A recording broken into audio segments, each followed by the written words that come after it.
Let me start from the outset by stating that we've been working very closely as the African Forest Forum with um, the NFP facility. And by the way, I lead the African Forest Forum. I was supposed to say that. Um, and one of our engagements with the facility was evaluation of the implementation of the NFP process in Eastern and Southern Africa.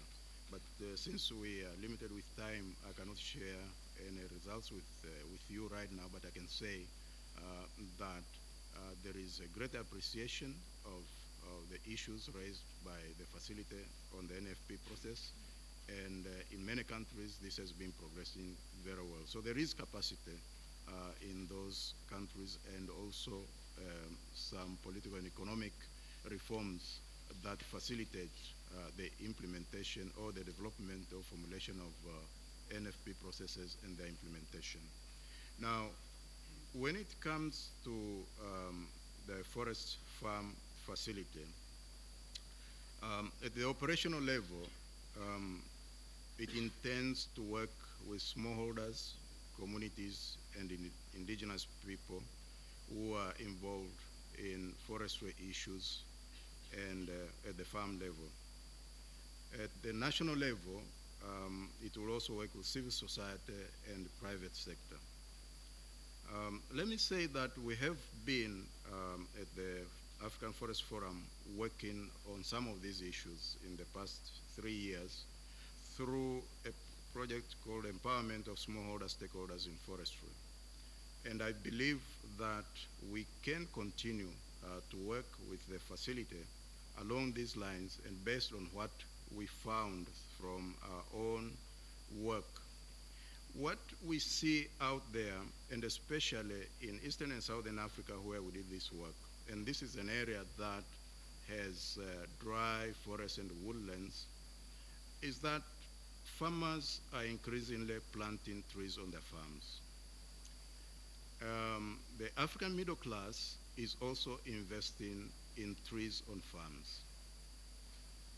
And farmers and these individuals are coming together as groups or associations to find political and economic space within the development parts of these countries.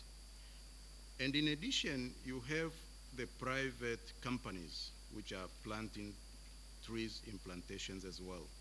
So on one side, you can very well see that we have an evolving private sector in primary forestry production. But it doesn't appear like that in any plans, but it's there. The actors are farmers, individually or as groups. They're the middle class, which is, I would say, is coming up very strongly in Africa. The African population, I think about 30% of it is now in the middle class. And this is expected to grow rapidly if there are no economic downtowns worldwide. And the private companies, so they constitute the private sector in primary forestry production. Now, these groups and associations, some of them are also involved in harvesting and processing wood and marketing and trade. And private companies are also involved in that. So on the other side, we find the private sector is also evolving on secondary forestry production. So we have out there an African forestry, private forest sector that is evolving, that is very different from what you have in the north. You have big companies, mechanical wood companies, you have big plantations and so forth, but in these open areas, it's very different, and it's good that it can be seen that way. So in the forum, what we're doing is to see how this can be given form and structure, and also to be provided political and economic space in national plans so that it's not seen as small groups that are studied by NGOs here and there, but as a private sector that governments and development partners can identify with and involve themselves in its development and supporting it as well. So this is an area that we intend to continue to work on, and we have also seen the regional economic communities also looking at it this way. For example, within the Southern African Development Community, the apex organizations that represent firms that process wood and trade in wood products have come together, and they formed the Southern African Development Community Timber Association Working Group. And this group wants to form an apex organization that deals with wood processing, marketing, and trade within the 15 countries that constitute that regional economic group.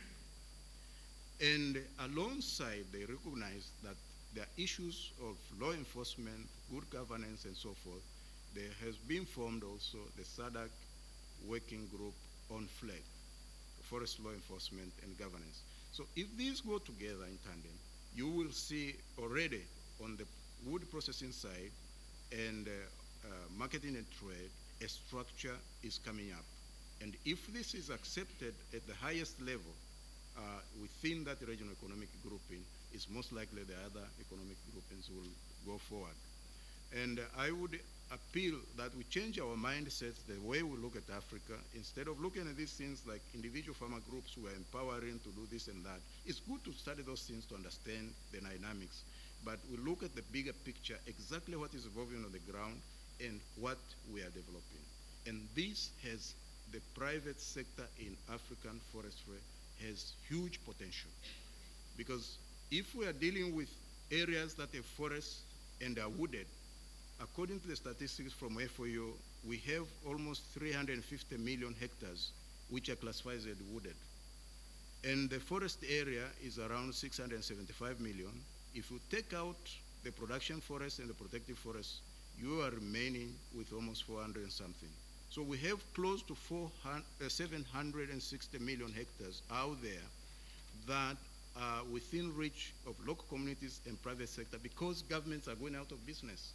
And we cannot leave this land just to be managed haphazardly. I think we have to get a bigger picture on how to manage this. And this is what we tend to do, and we hope that we will work with the farm facility around these issues. Thank you. Thank you.